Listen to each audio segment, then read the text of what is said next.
Good morning. Today let's start with the topic immune system in the body. Now human immune system consists of lymphoid organs, tissues, cells and various soluble molecules like antibodies. Now immune system is unique in the sense that it recognizes foreign antigens, responds to these and remembers them. The immune system and also plays a role in allergic reactions, autoimmune disease and organ transplantation. Now lymphoid organs. These are the organs where these are the various lymphoid organs in the body. In the diagram you can see here. So lymphoid organs are the organs where origin or maturation and proliferation of lymphocytes occur. The primary lymphoid organs, they are the bone marrow and the thymus, where you can see here thymus. Now these are bone marrow and the thymus are the primary lymphoid organs where immature lymphocytes differentiates into antigen sensitive lymphocytes. After maturation, these lymphocytes, they migrate to secondary lymphoid organs like spleen, lymph nodes, tonsils, Peyer's patch of small intestine and appendix. Secondary lymphoid organs, they provide the sites for the interaction of lymphoid organs with the antigen when they proliferate to become the effector cells. So the location of the various lymphoid organs in the human body is just shown here in this diagram. These are the tonsils, these are lymph nodes, lymphatic vessels, thymus, these are lymph nodes, spleen, position of the spleen, Peyer's patch of the small intestine, appendix, bone marrow, lymph nodes and lymphatic vessels. Okay, they are all shown here in this diagram.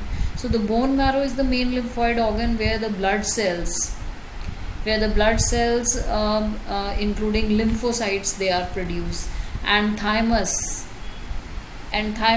is actually a lobed organ that is located near the heart and beneath the breastbone. The thymus is quite large at the time of the birth and keeps reducing in size with the age, and by the time the puberty is attained, it reduces to a very small size. So both bone marrow and thymus, they provide microenvironments for the development and maturation of T lymphocytes.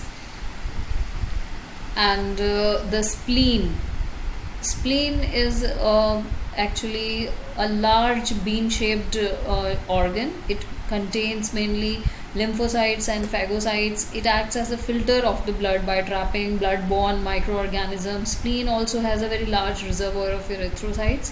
Lymph nodes, they are small solid structures which are located at different points along the lymphatic system.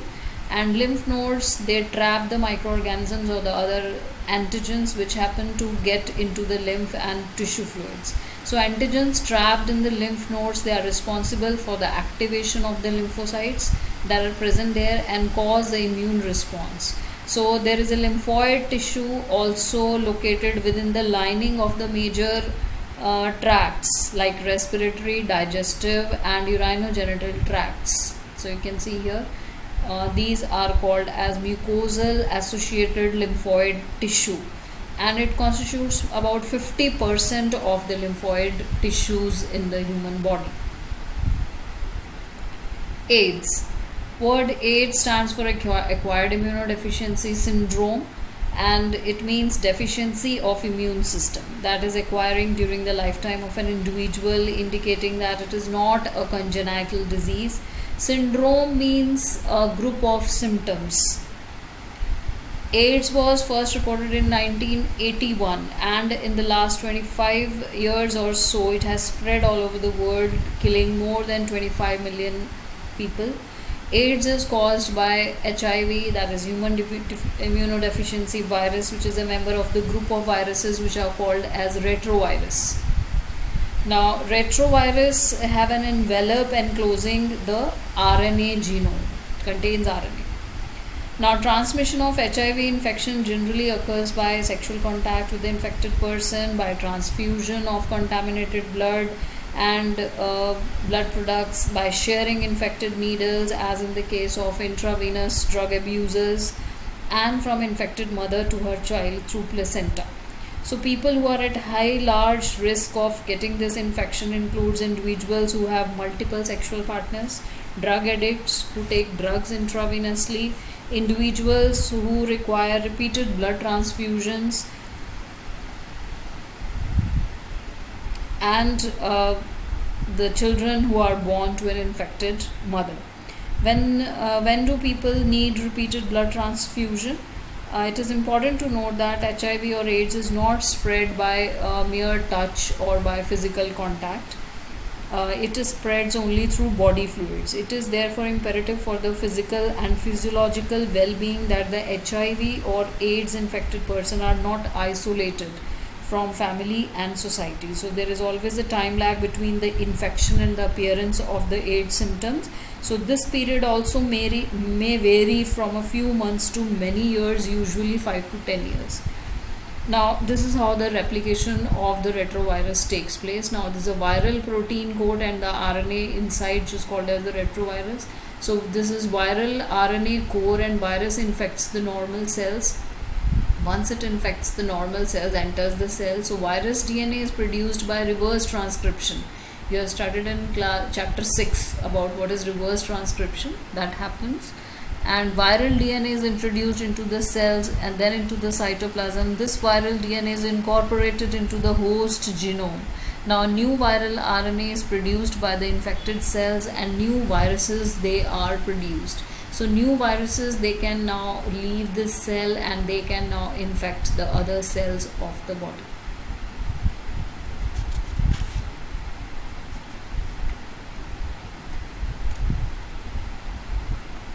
Now in AIDS we have seen that the patient prevention of AIDS that can be done, as there is no cure and prevention is always better.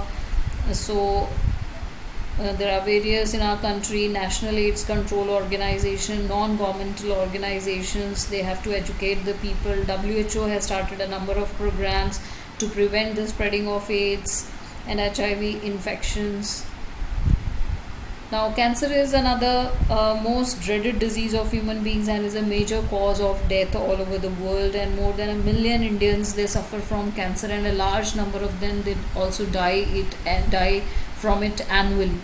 So development of cancer or oncogenic transformation of cells, its treatment and control, there are some of the areas where the research in biology and medicine is still going on.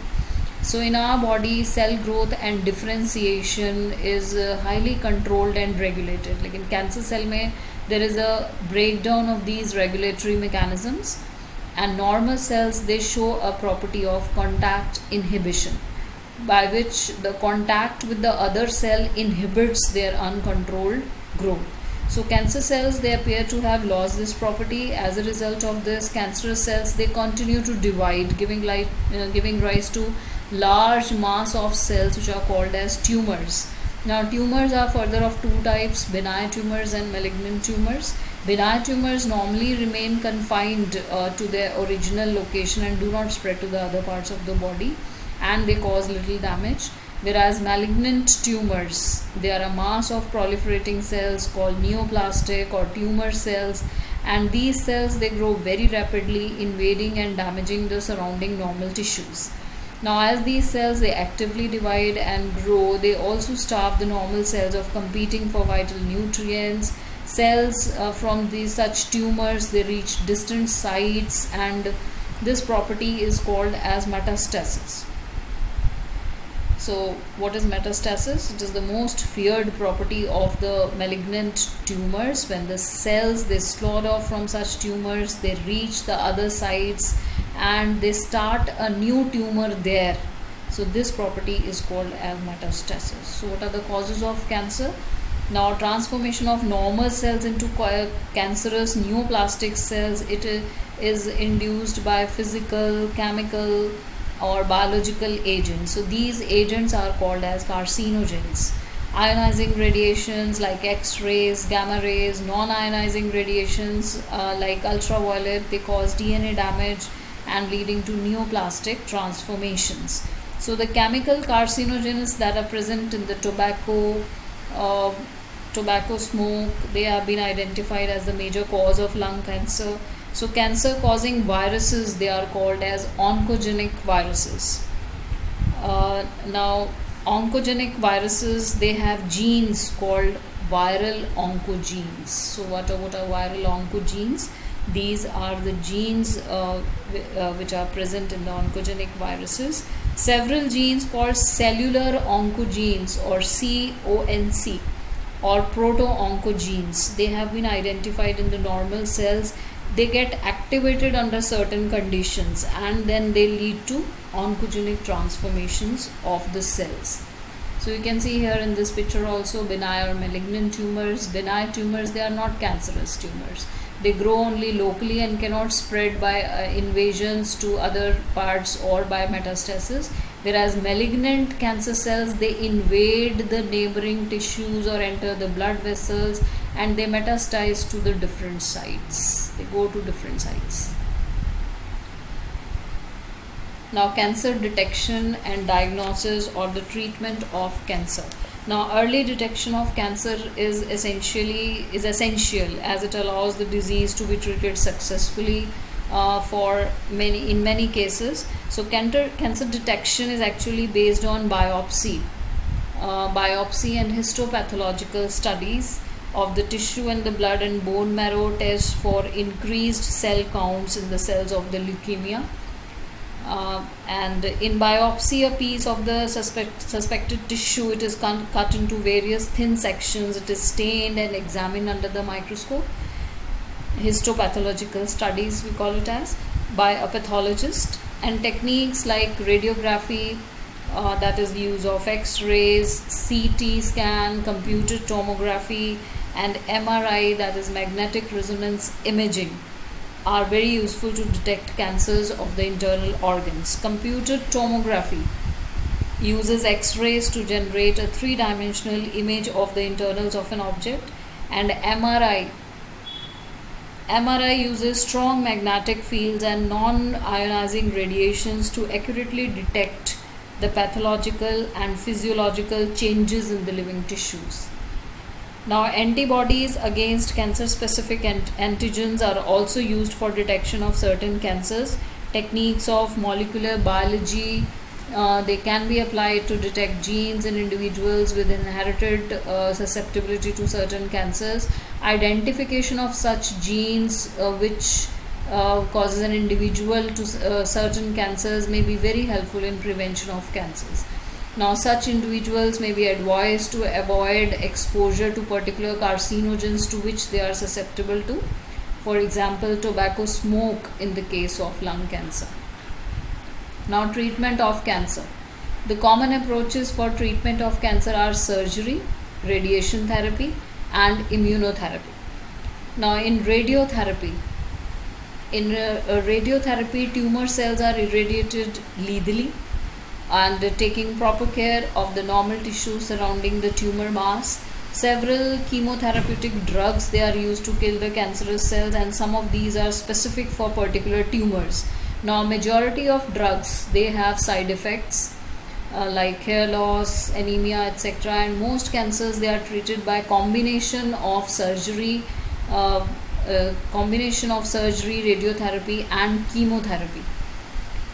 Now tumor cells, they show to avoid detection and destruction by immune system. Therefore the patients are given substances which are biological response modifiers such as alpha interferons, which activates their immune system and helps in destroying the tumor. So these are the pictures of some of the therapies which are being used. Surgical therapy, where cancer cells are removed, radiotherapy in which the diseased parts are irradiated, and in the chemotherapy, that is treatment by medication is being done. Thank you for today.